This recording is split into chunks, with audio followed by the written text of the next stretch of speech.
نحمد صلی علی رسول الکریم اما بعد۔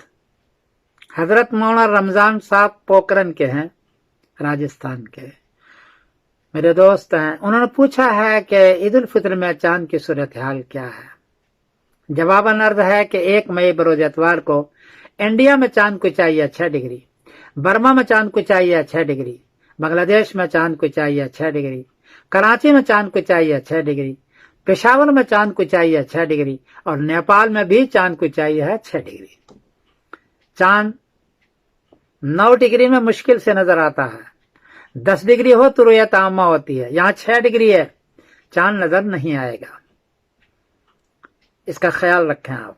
2 مئی بروز پیر کو انڈیا میں چاند کو چاہیے 18 ڈگری، برما میں چاند کو چاہیے 17 ڈگری، بنگلہ دیش میں چاند کو چاہیے 17 ڈگری، کراچی میں چاند کو چاہیے 18 ڈگری، پشاور میں چاند کو چاہیے 17 ڈگری، اور نیپال میں چاند کو چاہیے 17 ڈگری۔ 2 مئی بروز پیر کو 10 ڈگری سے چاند اونچا ہے ہر جگہ، اس لیے چاند نظر آئے گا، واضح نظر آئے گا اور سب کو نظر آئے گا۔ اور 3 مئی بروز منگل کو عید الفطر ہوگی انشاءاللہ العزیز۔ میں آپ کو عید کی مبارکبادی پہلے سے دے دیتا ہوں۔ عید کا دن بہت اہم ہے، روزہ رکھا ہے، تراویح پڑھی ہے، صدقات اور زکوٰۃ دیے ہیں، تو اس دن کا نام ہے یوم الجائزہ آسمان میں۔ حدیث کے اندر ہے، طبرانی کا حدیث ہے، باب فیما اعد اللہ للمؤمنین یوم الفطر من الکرامہ، حدیث کا نمبر ہے 618۔ اس حدیث کے اندر ہے کہ جب عید کا دن ہوتا ہے تو فرشتے ہر راستے پر کھڑے ہو جاتے ہیں اور کہتے ہیں کہ تم نے یہ سب کام کیا ہے عید کا، اس لیے اللہ تبارک تعالیٰ کی جانب سے آتا ہے قد غفرت ذنوبکم کلھا، تمہارے سارے گناہوں کو ہم نے معاف کر دیا، سارے گناہوں کو۔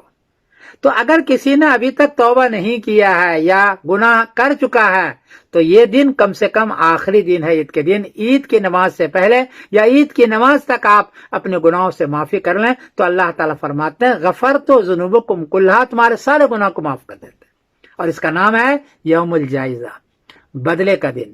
اس لیے اس دن میں بھی بڑے خشوع خضوع کے ساتھ جائیں، عید کی نماز پڑھیں، لیکن ایک بات خیال رکھیں، ہنگامہ نہ کریں، ایک راستے سے جائیں دوسرے راستے سے آئیں تاکہ سڑک پر بھیڑ نہ ہو جائے، غیر مسلم کو یا کسی اور کو تکلیف نہ ہو جائے، اس کا خیال رکھیں، ہنگامہ نہ ہو، خشوع خضوع کے ساتھ نماز پڑھیں اور اللہ سے مانگیں کہ اللہ تعالی ہمیں سارے چیزوں کا بدلہ عطا فرمائے۔